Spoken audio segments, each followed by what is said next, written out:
Welcome back to my channel. And before we go any further, please take out your time to subscribe and like the videos. Drop comments if you can, questions, anything, interacts. It helps motivate. It helps to motivate me, and tell me maybe any topic you might want to see, or since we are in this series of building a project, maybe you can suggest the projects we would end up building, right? So this would actually go a long way towards helping the progress and anything, right? So in our last video, maybe you can say in our last video in this series, we talked about boilerplate code, the basic things like environment variables, the config, and anything that just the boilerplate code basically that we can use to say have like a setup structure for our for our projects, for our code base, right? So that's that. In the next structure, in today's video, we would want to talk about we would want to talk about maybe um what do we have it. Let's I'm thinking we should go into database, right?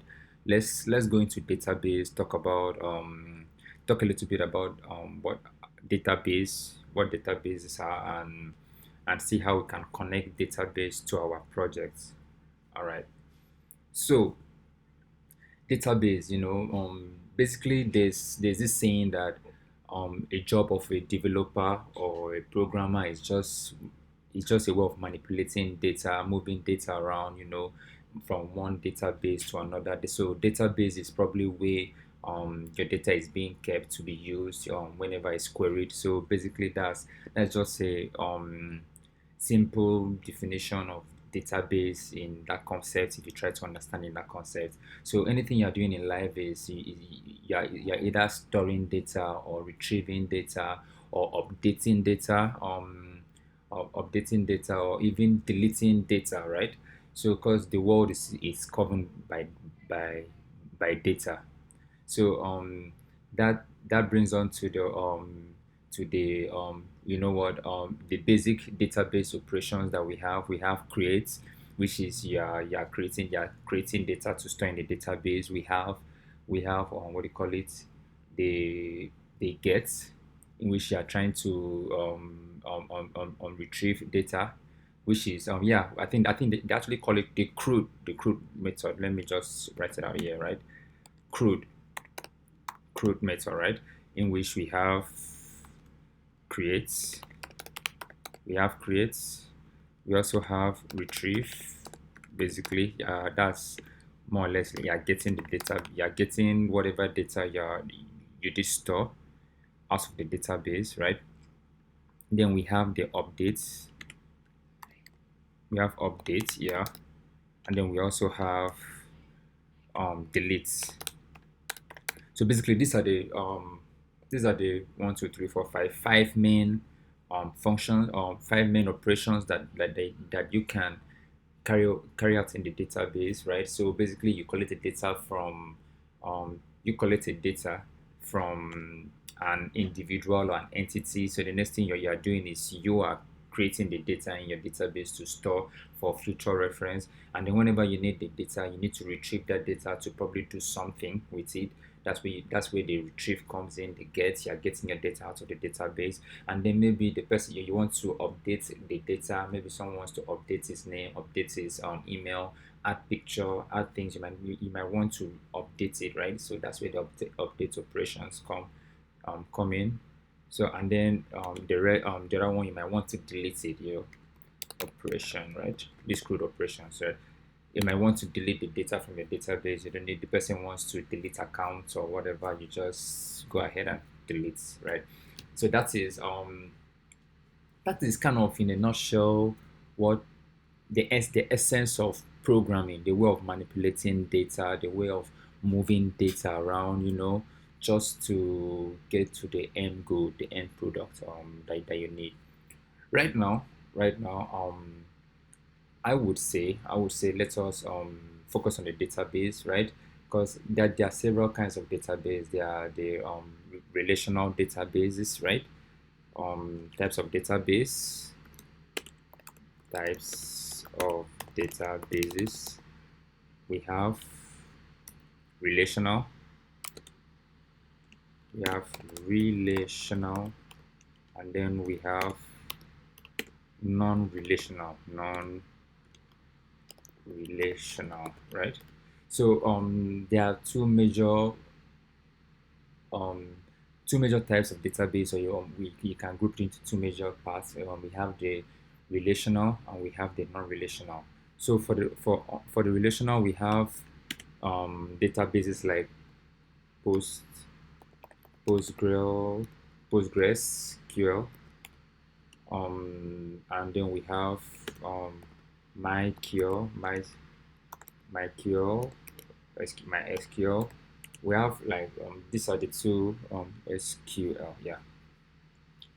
um there are others, right? There are basically others, but these are the two major ones that you might need to start with, right? You might need to know Postgres. I think most relational database projects that I've handled, I've come across, they deal with they usually go with Postgres. They usually, but it's basically the same setup, right? So for today we are going to be focusing on Postgres, right? We'll focus on setting up Postgres because I believe that's PostgreSQL. So because I actually do believe that's what as a beginner you might come across more often, right? So for non-relational database, they basically most of the ones that people use or they talk about is um, MongoDB, and then you could also hear about Dynamo. I'm thinking then, yeah, you also hear about Dynamo too, right? DynamoDB, but but MongoDB is basically what as a beginner you're probably going to come across. So let's focus on we'll probably focus on MongoDB in another video. But I think I actually have a video of a project that I use MongoDB, so you might just want to check out the exchange video. So I think I use MongoDB there, but that's by the way. So now the question is that what's the difference between the relational and non-relational database, right? The difference is that relational, like the name implies, um, a, a, a table is linked to another, right? A table in the database is actually linked to another table. For example, now there's a relation between a table. For maybe you want to store an information about a family, right? And then you have a table that consists of father, mother, children. You might need to link those tables together. Like father links to, okay, this is the husband to this lady, the wife, and then these are their children, right? There's a sort of linking between mother, um, father, daughter, son, relational database. So there's a relationship between tables.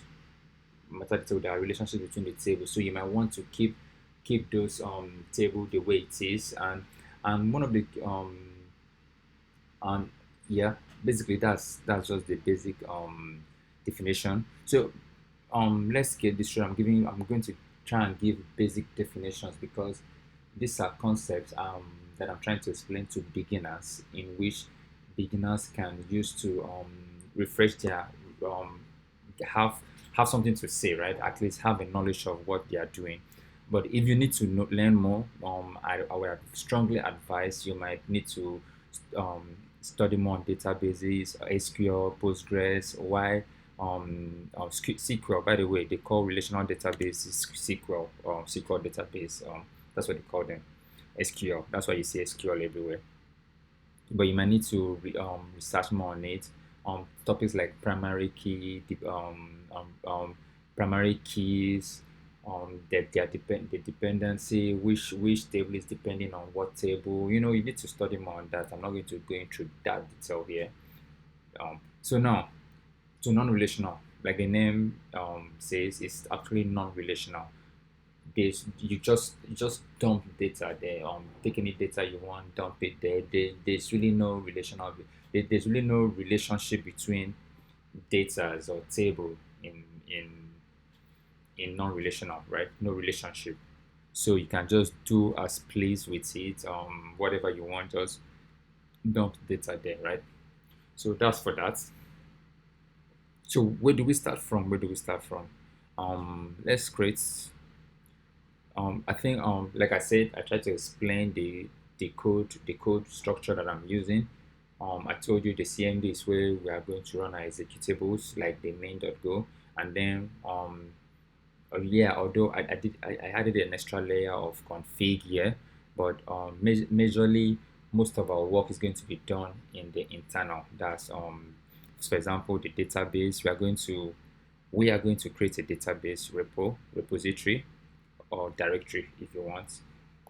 Database, sorry, can I use lowercase database inside the internal, because it's from the internal that we are going to. Internal is the functionality of the code base is going to be housed in the internal.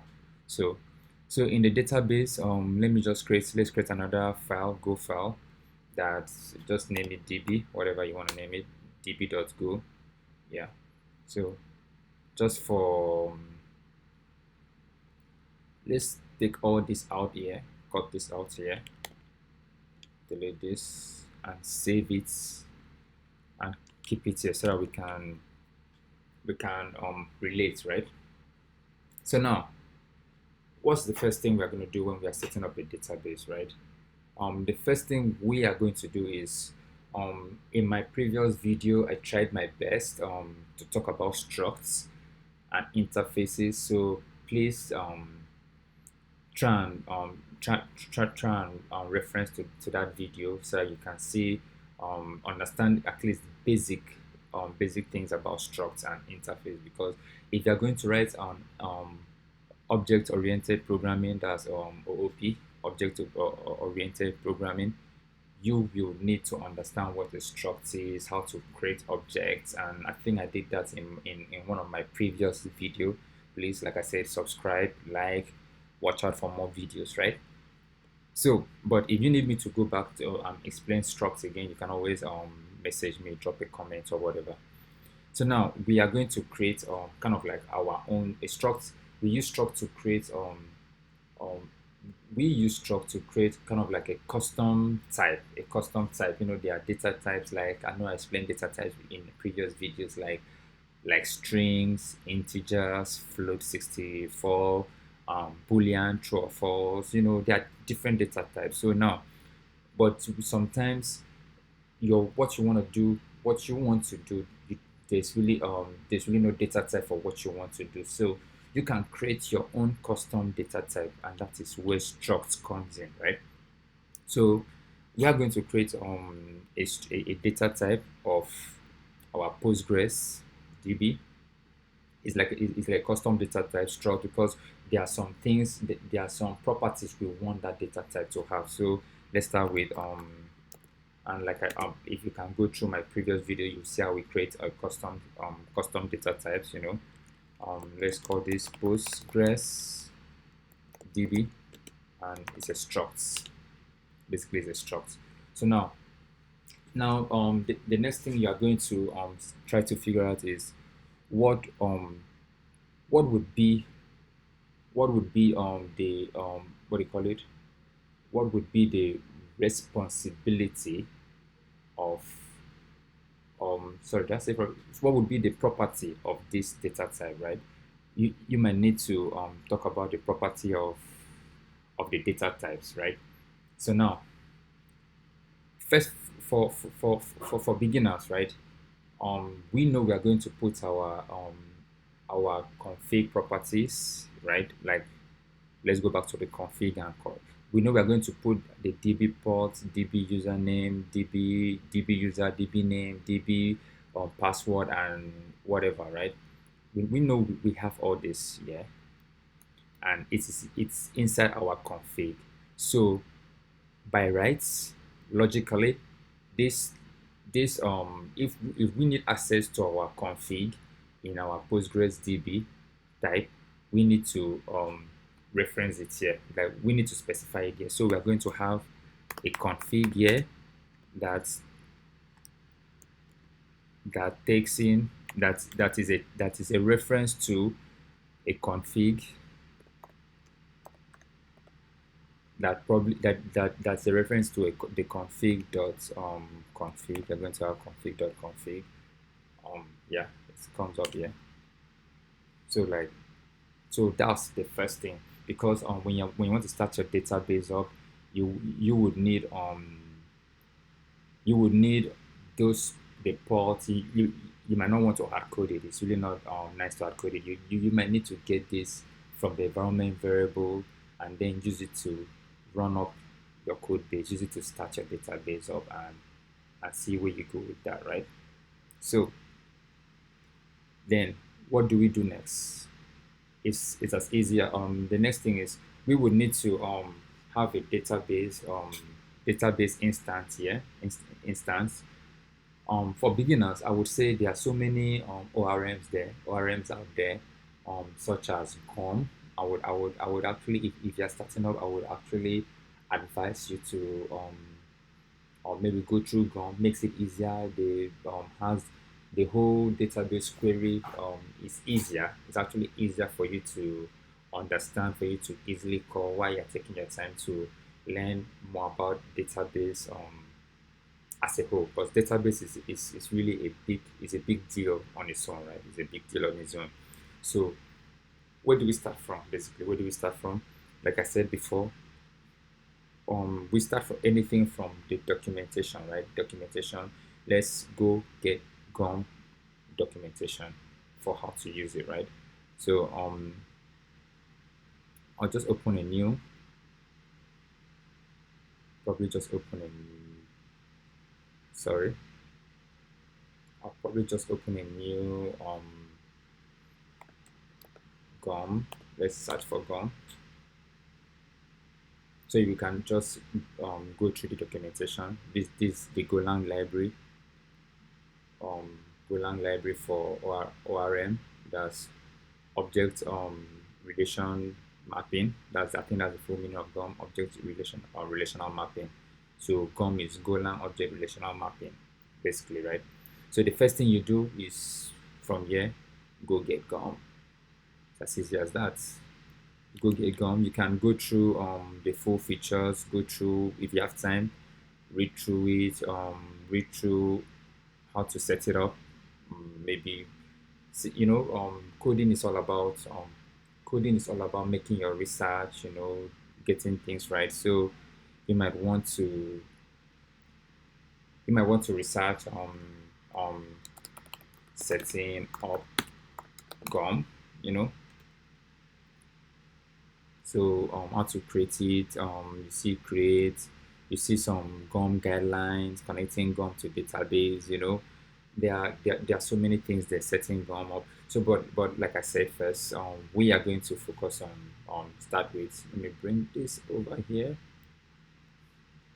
We're going to start with go imports, go get. We're going to just go get GORM, basically, because I think in my previous video I did explain, I actually did explain dependencies and which we talked about the go mod file, right? I think we actually talked about the go mod file, yeah.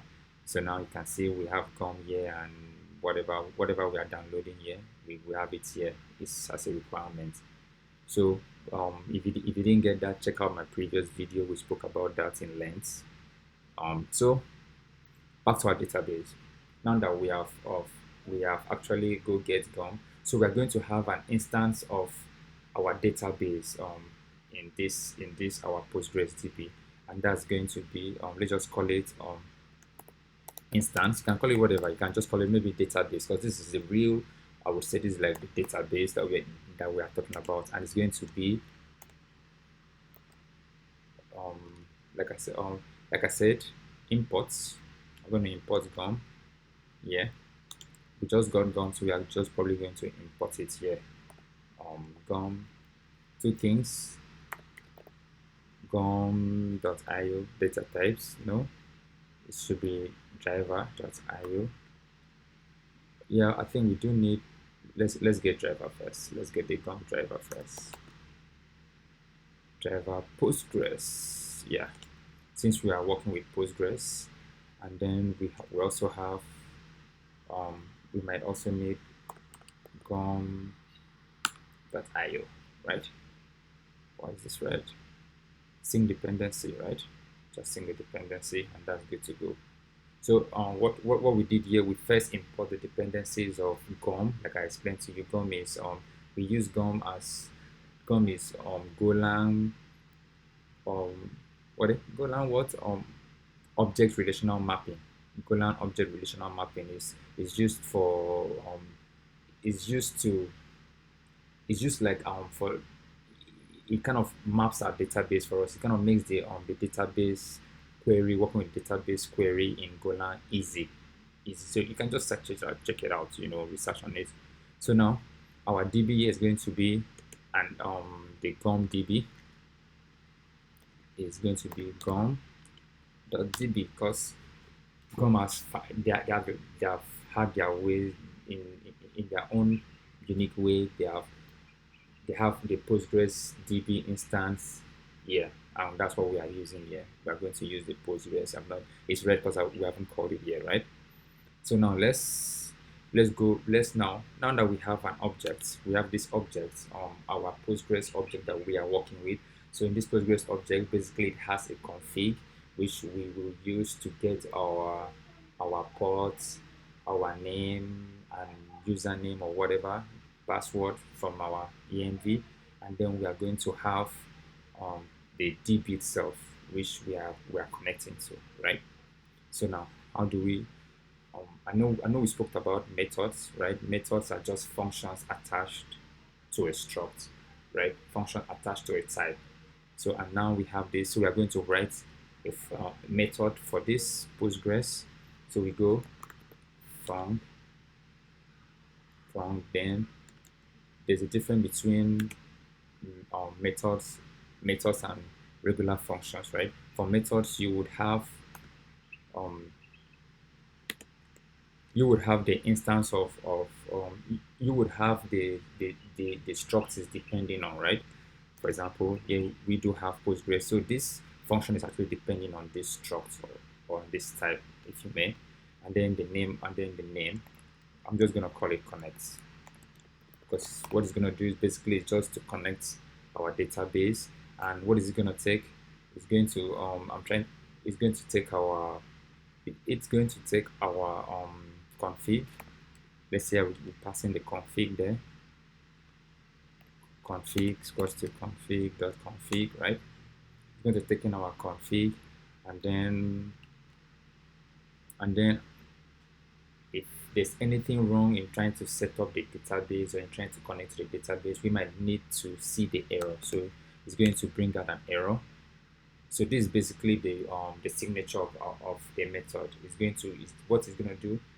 What this says is it's a method because it's depending on this struct here, and then the name of the functional method is just connect. That's just its function, connect. And what it's going to use to connect, we are since we are getting the config file from somewhere from our config, right? So we might need to pass it in here so that we can actually instantiate it, and then use it to and then get whatever we need to connect.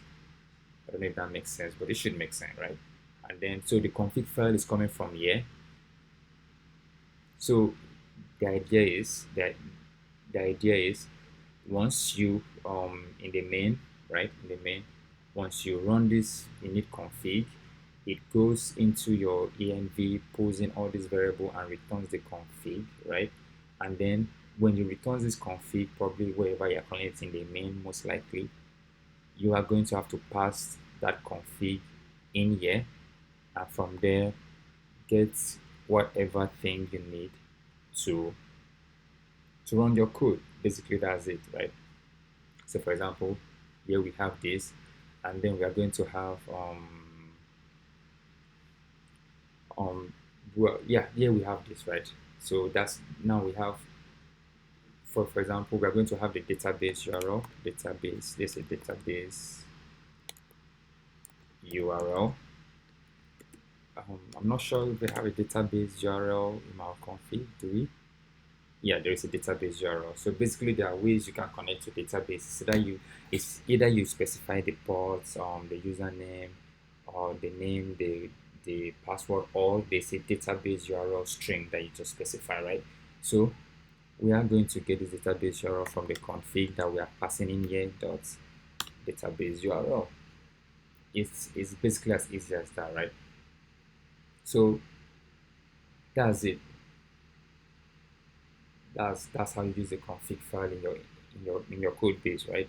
It's as easy as that. Now, what do we need?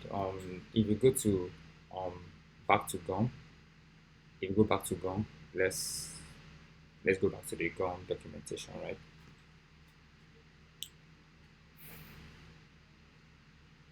Like I said, I think we've done this. We have installed this, we installed that. This is a quick start. This is a quick start for GOM. So basically, what we are saying here, right? Yeah. Here we are using SQLite, which is not what we are using. Obviously, we are not using SQLite, but we are using Postgres here. SQLite is another SQL database, right? So you know what? Let's let's let's tell our let's make this setting up GOM for Postgres, right? This is how you research as a developer. You don't have to know everything on the go, right? You might need to do a lot of research, check some people work out, connecting GOM database. Yeah, I could see this. There are so many people that have used it before, but I would want to go to the GOM itself, the real documentation for GOM, because that's what we are looking for, right? So now, this is the query, right? You're going to have to use this query, the DB. You're going to use this query for setting up GOM, basically. And what does that mean? Let me explain that to you, right? Sorry, we are not using as you can see, we are not using MySQL, we are using Postgres. No, not that's we are using Postgres.open, not small letter. What's that?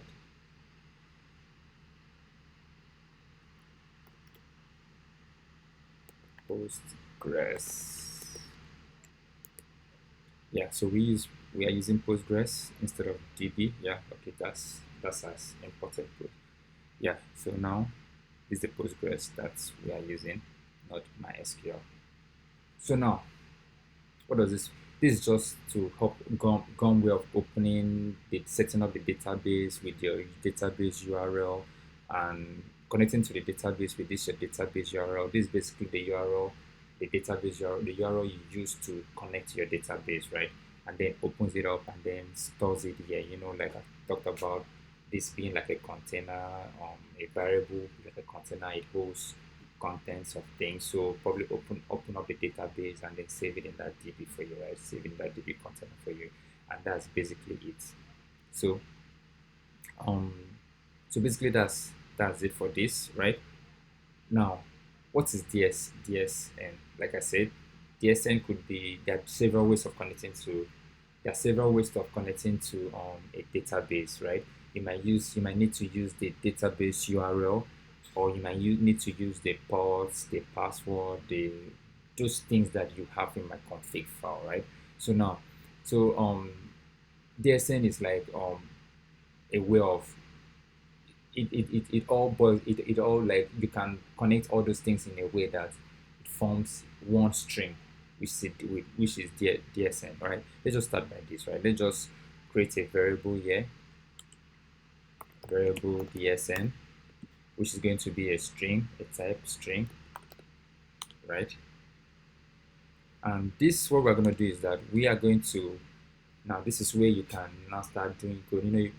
So this is so that we can have several ways of connecting to our environment variable, right? So this is what we are going to do. We are going to have if database we're going to do this, right? If database.url is equals to empty, what that means is then do something, right? What this means that if we or no, we can just call this instead of having too many long code, just call this DSN, right? Take this out. On the flank, make the DSN to be the database URL, right? And then if you check if that DSN is empty, meaning there was no database URL in the first place, then you need to resort to using your ports and everything like that, right? And this is basically, let's see if there's a way of connecting with ports, right? There should be a way of connecting with ports. This should be something like this, right? Something like this, existing database. DSN is what this is basically what we are looking for, right? Now that's what we are looking for. Localhost. So let's copy this out here. You can see they made DSN the string of the connection string, and then they pass it in here, right? So let's just take this here, copy this, I'll copy everything. What the heck? We also have it here too, right? So I'll try and explain this to you. So let's just have that here. Paste it there. I'll comment it out so we can use it as reference. As you can see, this is for the Postgres. We have that already. And so basically you might have a string of this, the host, you set up when this is hard coded, this is local host, they have a username GORM, they have their password is GORM, the DB name is GORM, they have a port 9, whatever, and then they disable the SSL mode is disabled, time zone. I might not really need this, but you should get the point by now. So you have to find a way to have that in your own way. In our own way, we're not hard coding these things here, so we are getting it from environment variables, right? And this is how we but how do we get things from environment variables and still make them strings? So that's what we are looking at now. We can use then so if this so back to this, if this DSN is empty, so we will do fmt. There's a package, fmt package, which helps us, we can help us combine things together to make it a spring. This is fmt sprints f sprints format, something like that, right? Yeah, this is it, sprints f. So now we can now start setting up what we need to set up, right? We can always have something like the same thing they have here. Just copy everything here, right? Just copy everything there, paste it here, right? So now we are not going to hard code all these things. We're not going to hard code localhost. So for the fmt sprint f, you can check that out. It's a package in Golang, right? It can help you introduce variables to this thing. So you can take this out and make it percentage s, meaning that this thing is expecting a string. S is for string. So all these things, take them out, make them percentage s, meaning you should be expecting string. What do you call it? Should be expecting strings. S is for strings, but if you're not sure about the data type, I think you can always use percentage. I think percentage f is for floats, but you can always use percentage v for probably general or something like that, right? But this is strings, so we are using percentage s. Oh, what am I doing? Percentage s, right?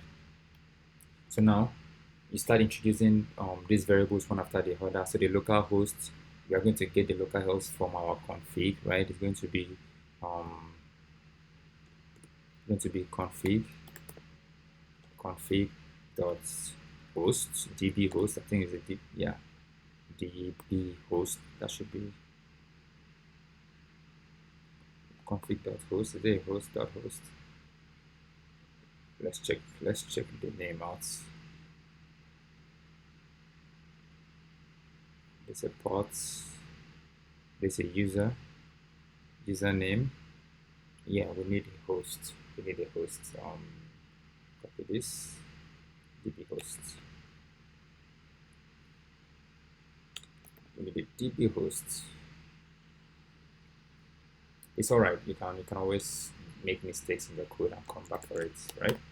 Need a db host, and then we have host here. So now let me explain this to you again, right? Here we're having true, because meaning that it's required, but from our code that we're set, from a database we're trying to set up, we do realize that we can use we can use two ways to connect to our database. Either we are using all this, or we are using just the DB URL, which means that all of them are not required. So you can always have here change this to false, right? So I'm lazy like that, so I'm just going to copy this, change it to false, meaning anyone you see it, use. If you don't see it, no problem, right? If you see it, you use it. If you don't see it, no problem. So we're back here. So db hosts. Yeah, this since we're running local, it's going to be localhost anyway. So but it's always nice to have. So you can see the small error that was showing there has disappeared, because obviously it's seeing this one as the first one. So the second one is going to probably see is whatever you put at the second one is going to see it as the second one. So but now we're looking at the config dot db name, db user, right? That's db user. Sorry, let's bring this down here so that we can see clearly. And then we have a config dot db password, right? Yeah, db password, and then we have a db name, config dot db name, and then again we have the ports, config dot db ports, and then the SSL mode usually is just disabled, so you might not really need this. You know what, let's just do this here, write the disable there, take this out, right? Disable. We're not enabling that, right? Disable. So now what's the host basically is I've explained why we need this, right? We made the DSN, the database URL. The database URL is empty, then you use the host, the username, port, whatever, to set up your DSN, and then you pass it in here for you to be able to open up your Postgres DB, and you save it as DB, right? So now this is the idea. The idea is that the host is your kind of like the host. What is hosting your database, right? For us right now, we are doing we're using localhost. We are using our system. Our system is the localhost, right? So sometimes you might be hosting your system on the cloud platform. So that would be you try and get your host there. That'll probably be your host. The DB user is the user of your DB, who is going to be using whatever user you created for your DB, then its password, and then the DB name, right? Because for example, now in the database, you can have in the database that you're setting up, right? You can have database for different things. So you're probably gonna I'm going to open my PG admin and probably show you some of these things, and then the database port, the port in which your database is running on my local host running on 5432. So That's basically what the things you need to connect to your database. So you might just need to browse it out, do research on it, right? So next, what we'll be doing.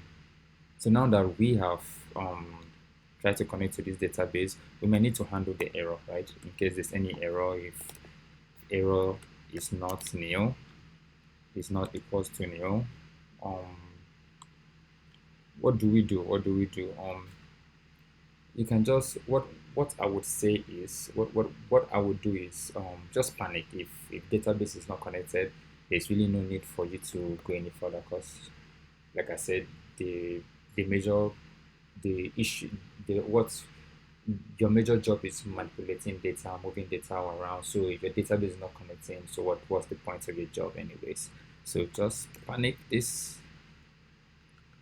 panic it. So what is going to just give you where the error is, print the error, then panic it, like log the error, then panic it. But if that works, if there's no error, it works, you might need to what would you need to do?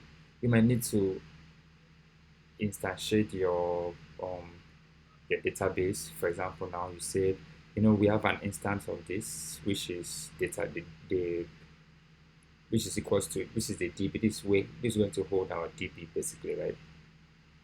That's what is holding our DB.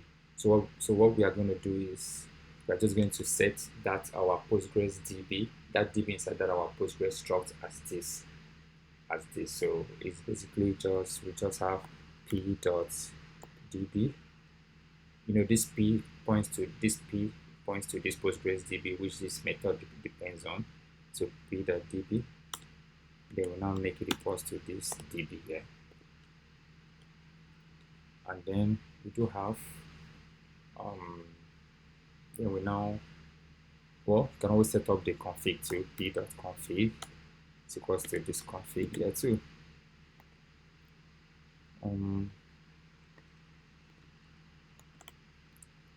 Config, right? So this config we are passing it here, which is probably what we are using it to set this up, right? We're using that to set this up.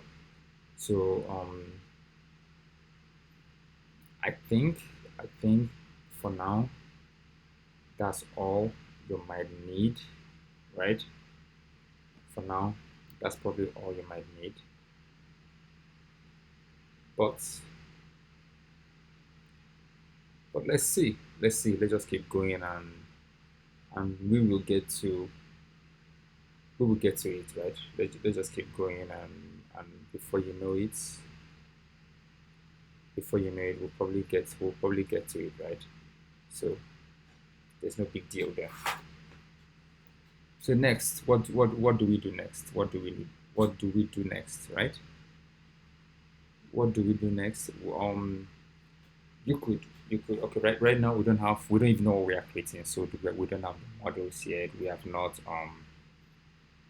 don't have the models yet. We have not set up whatever we are planning to do with the code yet.